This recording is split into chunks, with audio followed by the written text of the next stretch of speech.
Nabi saat itu Lailatul Qadar itu turun, Masya Allah. Jadi indikasinya dengan tanda-tanda ada hujan. Cuman setelah itu Nabi dilupakan oleh Allah sehingga Nabi tidak ingat lagi kapan persisnya Lailatul Qadar itu. Memang begitu, nanti insya Allah akan dibahas oleh ustadz yang lain. Para jamaah yang dimaulah Allah Subhanahu wa taala, kesempatan ini saya akan coba menganalisis dari topik yang berbeda. Ada hadis, A'udzubillahi minasyaitonir rajim, bismillahirrahmanirrahim. Mungkin ini pernah sudah disampaikan oleh ustadz yang lain mungkin begitu. Idza jaa ramadhanu futihat abwabul jannah wa ghuliqat abwabun nar wa sulsilatis syayatin. Dalam lafaz yang lain, idza dakhala ramadhanu futihat abwabul jannah wa ghuliqat abwabun nar wa sufidatis syayatin. Ada beberapa lafaz yang hampir mirip tetapi semuanya lafaz itu menuju makna yang sama. Artinya berarti hadis ini adalah hadis secara maknawi, bukan secara lafdi. Napa nih? Kapan ya? Jadi hadis ini berarti periwayatan secara maknawi dan ini yang paling banyak terdapat dalam hadis Nabi sallallahu alaihi wasallam. Jadi periwayatan secara lafdi itu hanya sedikit saja, enggak banyak. Contoh yang secara lafdi dan bahkan sampai derajat mutawatir. Man kadzaba alayya muta'ammidan falyatabawwa maq'adahu minan nar. Lafadznya dari Bukhari, Muslim, Abu Dawud, Tirmidzi, Nasa'i, Ibnu Majah semuanya sama. Enggak ada yang berbeda. Itu namanya mutawatir lafzi dan itu lafadznya semua sama. Jadi kebenaran hadis itu hampir sama seperti Al-Qur'anil Karim. Masya Allah. Dan itu yang tidak banyak, hanya beberapa hadis saja. Nah, termasuk hadis ini. Idza jaa Ramadhanu, apabila bulan Ramadan telah datang, futihat abwabul jannah, pintu surga dibuka. Pasti jenengan punya bayangan gimana ya pintu surga dibuka. Karena informasi hadisnya begitu. Nah, ini bisa kalau kita hanya berbicara tentang mantuk hadis. Nah, ini kalau bicara usul fikih ya. Kalau bicara hanya bimakna secara dhahiriyah hadis, ya seperti itu. Pintu surga dibuka. Cuma kita memahami susah. Maka hadis ini kita bawa ke bukan makna hakiki, tapi kepada makna majazi. Nah, kalau belajar usul fikih.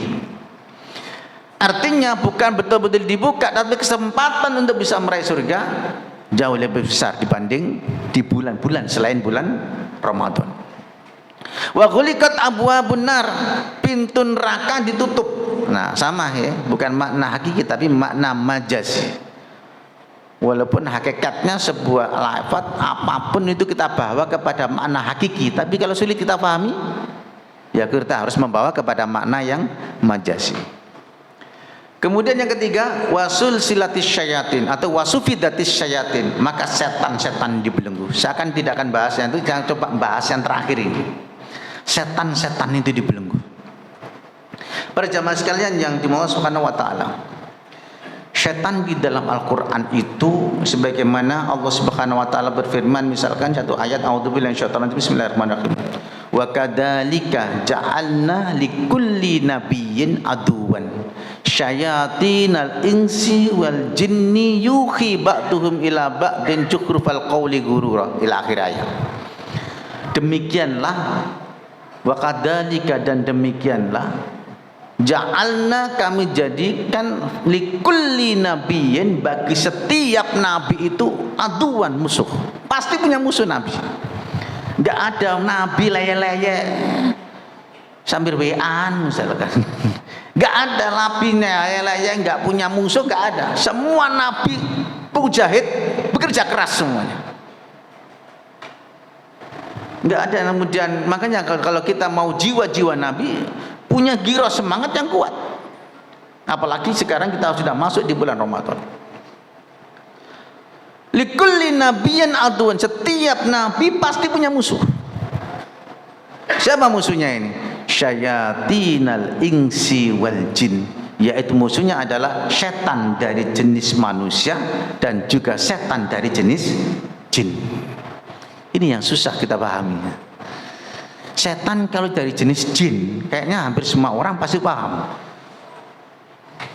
Yang mengerikan, yang gimana ya? Maknanya setan dari jenis jin, semua orang paham.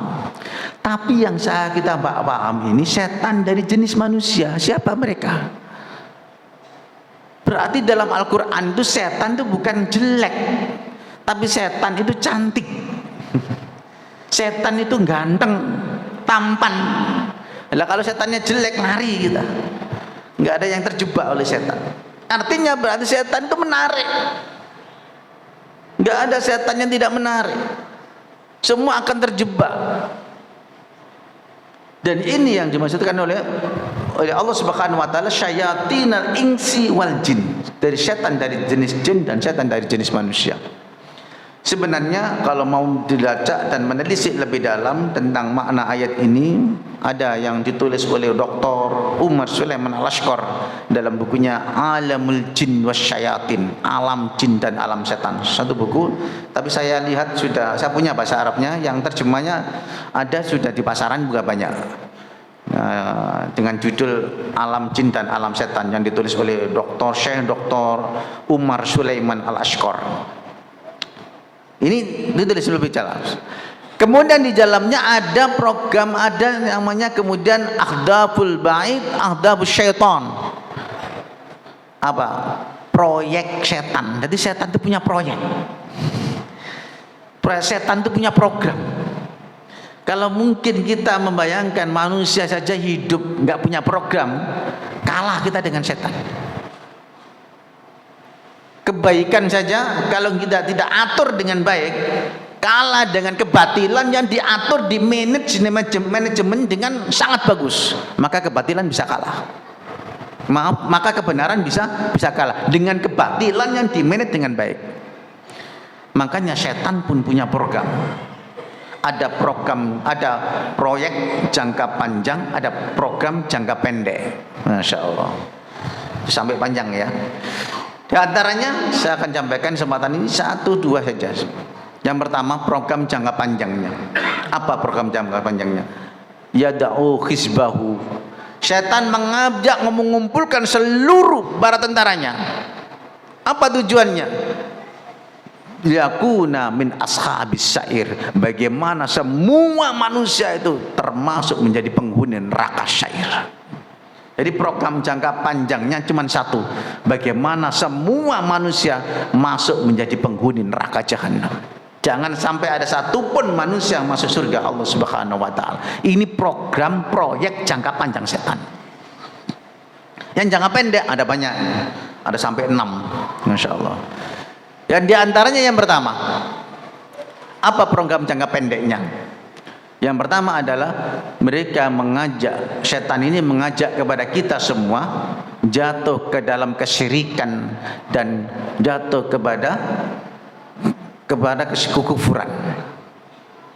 Bagaimana kita nanti jatuh ke dalam kesyirikan dan kekufuran? Sekarang di mana-mana dan tidak sadar dengan kesyirikan dan kekufuran itu, dan banyak. Maksudnya saya potong. Yang kedua, kalau setan tidak mampu menjadikan manusia ini, kita ini orang beriman, menjadi syirik dan kufur, maka program yang kedua dari jangka pendek itu apa?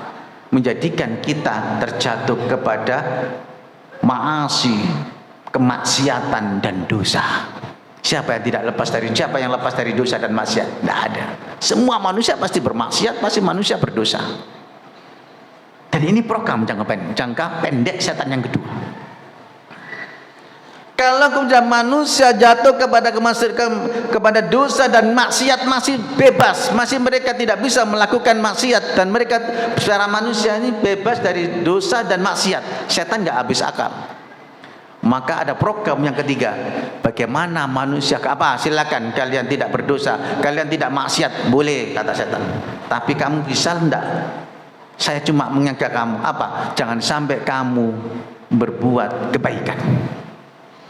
Dicegah. Jadi orang berbuat baik dilarang. Makanya ada dalam sebuah hadis yang panjang, saat itu ada seorang mau datang ke masjid. Mau kemana, Pak? Mau ke masjid, Ustaz, mau saya taraweh. Bener? Iya. Janganlah kamu taraweh ngapain? Mending di rumah. Kamu di rumah, nanti rumahmu siapa yang nunggu? Rumahmu nanti kalau dimasuki maling gimana? dimasuki dan coba dimantapkan, ditancapkan dalam hati kita ragu-ragu. Bahkan laisa fiha sabil illa kana syaitan, tidak ada satupun dari jalan kebaikan itu mesti setan di situ. Dari pintu sedekah, pintu salat, pintu zakat, semua pintu jihad, semua dari pintu-pintu kebaikan ini setan mesti ada di situ. Masya Allah. Dan akhirnya apa? Menanamkan keraguan-raguan kepada kita. Mas, ngapain sholat? Iya, kalau surga itu ada. Surga kalau tidak ada gimana? Gak usah sholat. Dinancapkan keraguan-raguan dalam diri kita. Akhirnya iya ya, mikir-mikir, angen-angen. Iya, ngapain sholat? Naudzubillah min dzalik, kita terjebak. Yang ketiga, kalau masih kita bisa melakukan kebaikan dan ternyata setan tidak mampu lagi untuk mencegahnya, maka yang keempat apa? Silakan kalian berbuat baik, silakan kalian umroh, kalian haji kalau bisa berangkat tiap tahun silakan, kalau kalian puasa tiap tahun silakan. Tapi apa kata setan? Bagaimana mereka berbuat baik itu tetapi mendapat pahalanya nol? Gimana caranya? Sholat tetap dilakukan, tapi yang dirusak oleh setan adalah hati kita, keimanan kita. Masya Allah. Dan ini sampai ada 6 peristiwanya. Dan itu ya diantaranya bagaimana begitu luar biasa proyek setan itu sehingga kita terjebak dimanapun, hampir seluruh sendi-sendi kehidupan kita sudah masuk di dalamnya. Oleh karena itu ada buku menarik kecil ya, bukunya kecil tipis, judulnya Sehari Bersama Setan. Dari kita mulai tidur sampai tidur lagi, semuanya kita bersama setan. Oleh karena itu sering-sering kita berdoa kepada Allah, mudah-mudahan oleh Allah akan dihindarkan dari semua godaan-godaan setan itu. Ihdinas siratal mustaqim, subhanakallahumma wa bihamdik, asyhadu an la ilaha illa anta, astaghfiruka wa atubu ilaik. Assalamualaikum warahmatullahi wabarakatuh.